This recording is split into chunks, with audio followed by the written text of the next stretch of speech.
Cześć, dzień dobry. Mówi Dorota Frajtak z kreatywnie.com. Dziś mam dla Ciebie miks mediowy portret ze sporym udziałem techniki PowerText. Zanim zacznę dekorację, muszę moją zawieszkę zagruntować i za pomocą białego podkładu akrylowego maluję ją po prostu na biały kolor. Ta zawieszka składa się z dwóch elementów i żeby wiedzieć, gdzie dokładnie umieścić moją kompozycję, odrysuję ołówkiem tą górną część, tak żeby wiedzieć, gdzie przykleić mój portret. Portret wykonam za pomocą techniki transferu. Przygotowałam zdjęcie w postaci takiego szkicu ołówkiem i będę go przenosić za pomocą PowerPrintu, czyli po prostu za pomocą transferu. Najpierw wycinam sobie mój portret, a następnie nanoszę zarówno na grafikę, jak i na tą zawieszkę. PowerPrint właśnie jest to medium do transferu, do przenoszenia grafik, między innymi na powierzchnie drewniane.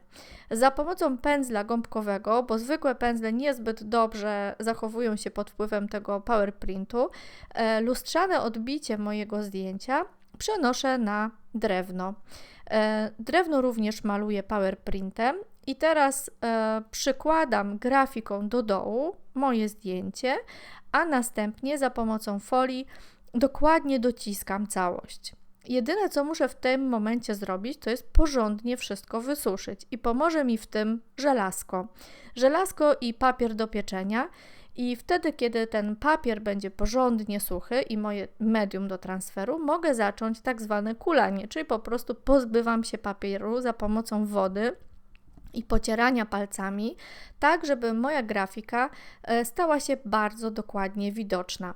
To dokładnie widać, kiedy przestać już zdejmować ten papier, bo po prostu pod palcami przestaje się pojawiać jeszcze dodatkowy jakby materiał, czyli te kuleczki papieru przestają być widoczne i wtedy to oznacza, że mogę przestać już transferować, czyli właściwie ścierać ten papier.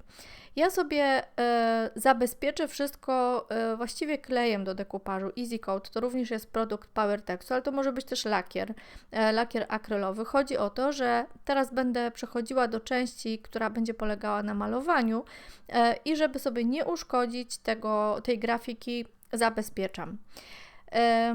Wykonam pastę z odrobiny kremowego PowerTextu i proszku 3D Easy Flex. To jest proszek, który powoduje, że pasta będzie pękać. Ja to robię tak kompletnie na oko.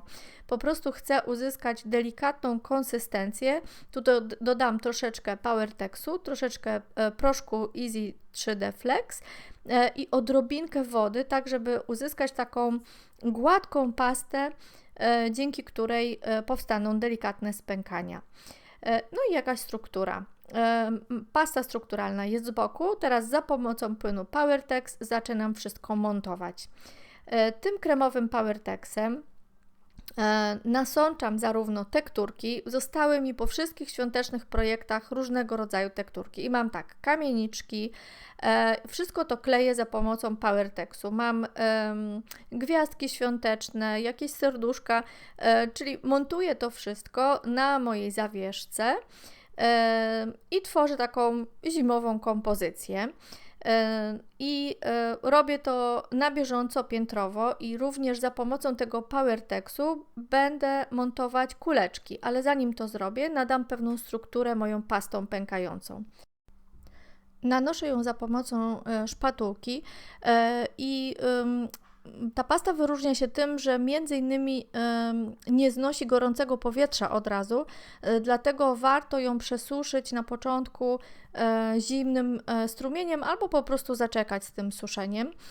I teraz, tak jak wspomniałam, będę montować jeszcze mikrokuleczki.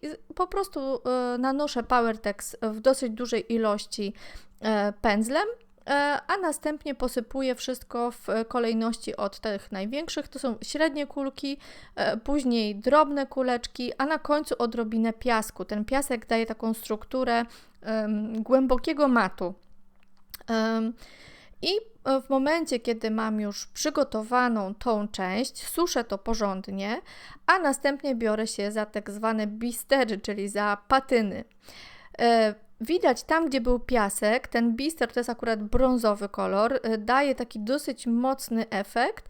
No tam, gdzie nie ma piasku, gdzie powierzchnia jest bardziej śliska, czyli gdzie mam PowerText, mogę odrobinę zdjąć też ten bister. Ja sobie pomagam zarówno pędzelkiem, jak i chusteczką mokrą i staram się tą część, która jest portretem, zostawić taką niezbyt pomalowaną. Można ją też zasłonić.